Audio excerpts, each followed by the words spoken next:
What we are going to discuss now is about the National Building Code of the Philippines, Chapter 1, General Provisions. Section 101, title, This decree shall be known as the National Building Code of the Philippines and shall hereinafter be referred to as the Code. Section 102, Declaration of Policy. It is hereby declared to be the policy of the state to safeguard life, health, property, and public welfare, consistent with the principles of sound environmental management and control, and to this end, make it to the purpose of this code to provide for all buildings and structures a framework of minimum standards and requirements to regulate and control their location, site, design, quality of materials, construction, use, occupancy, and maintenance. So this, with the implementation of this code, it is really important for the safety of anybody that is involved in the construction of buildings and structures. Without this code, so nobody or no law will monitor whatever construction that will be erected. Therefore, safety will not be attained at all times. Section 103, Scope and Application. A. The provisions of this code shall apply to the design, location, seating, construction, alteration, repair, conversion, use, occupancy, maintenance, moving, demolition of, and addition to public and private buildings and structures, except traditionally indigenous family dwellings as defined herein.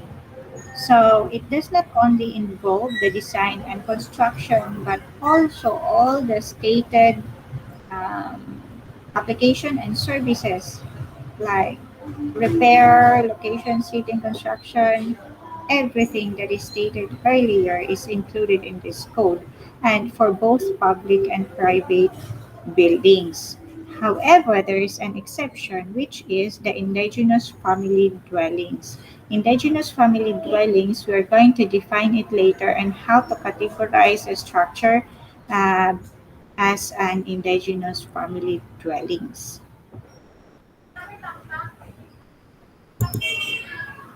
Section,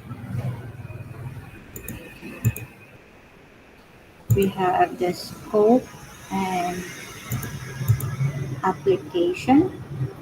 B,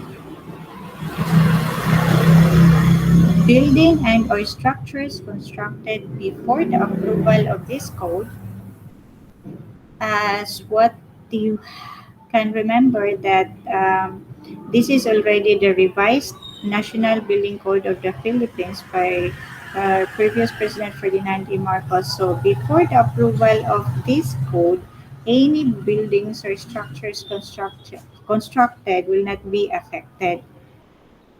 However, if there will be alterations, additions, conversions, or repairs that are to be made after the approval of this code, therein in which case this code shall apply only to the portions to be altered, added, converted, or repaired. So even if there are alterations wherein this code is already applicable, but also on that certain alteration, but not to the entire structure.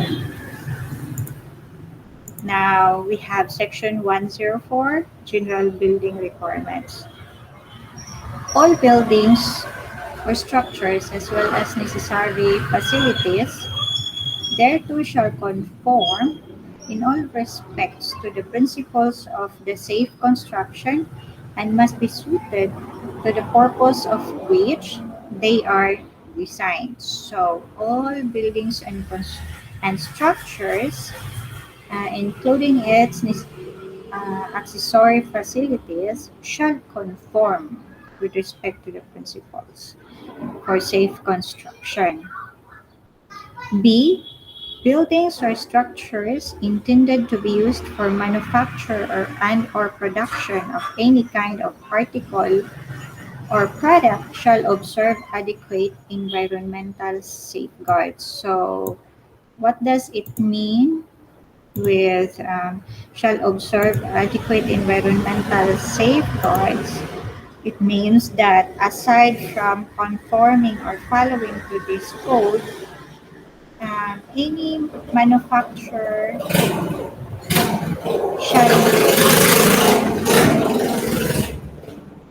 any manufacturing structures shall also conform other codes or other laws in the country in relation to environmental safeguards. And then C, buildings or structures and all parts thereof, as well as all facilities found therein, shall be maintained in safe, sanitary, and good working condition. So, um, it is always mentioned here about the safeties and sanitary and good working condition, including the environmental safeguards. So one public or one government office that the owner of the structure must um, include in getting permit is it from the Department of Environmental and Natural Resources or the DENR, and also from the ENRO. And then Section 105, Site Requirements. The land or site upon which will be constructed any building or structure or any ancillary or auxiliary facility thereto shall be sanitary, hygienic, or safe. So, not only the structure but also including the land or site that needs to be sanitary, hygienic, or safe. Ancillary means providing necessary support to the primary activities of the structure, while auxiliary means providing supplementary purpose of the structure. In the case of sites or buildings intended for use as human inhabitation or abode, or simply means buildings used for residential, the same shall be at a safe distance as determined by competent authorities from streams or bodies of water and or sources of air considered to be polluted, or from a volcano or volcanic site,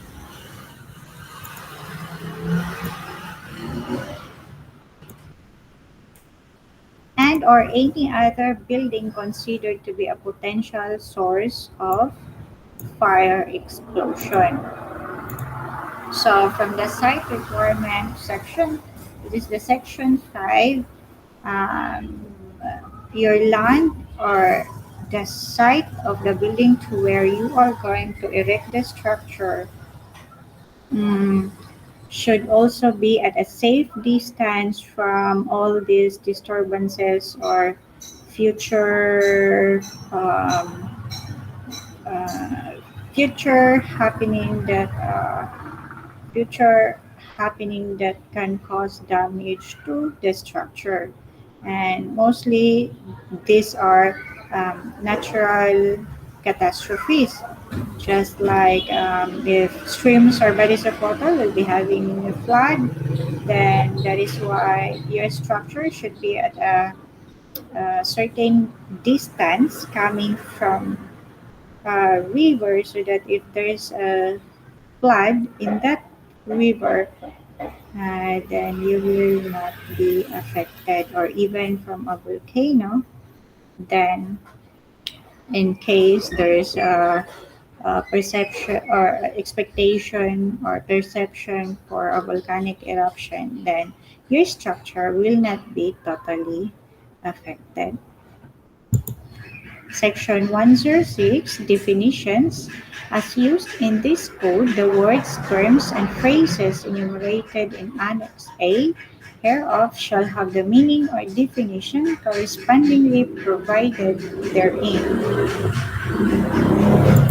And that is all for now in our discussion for the Chapter 1 of National Building Code of the Philippines. You can check in our next discussion for Chapter 2.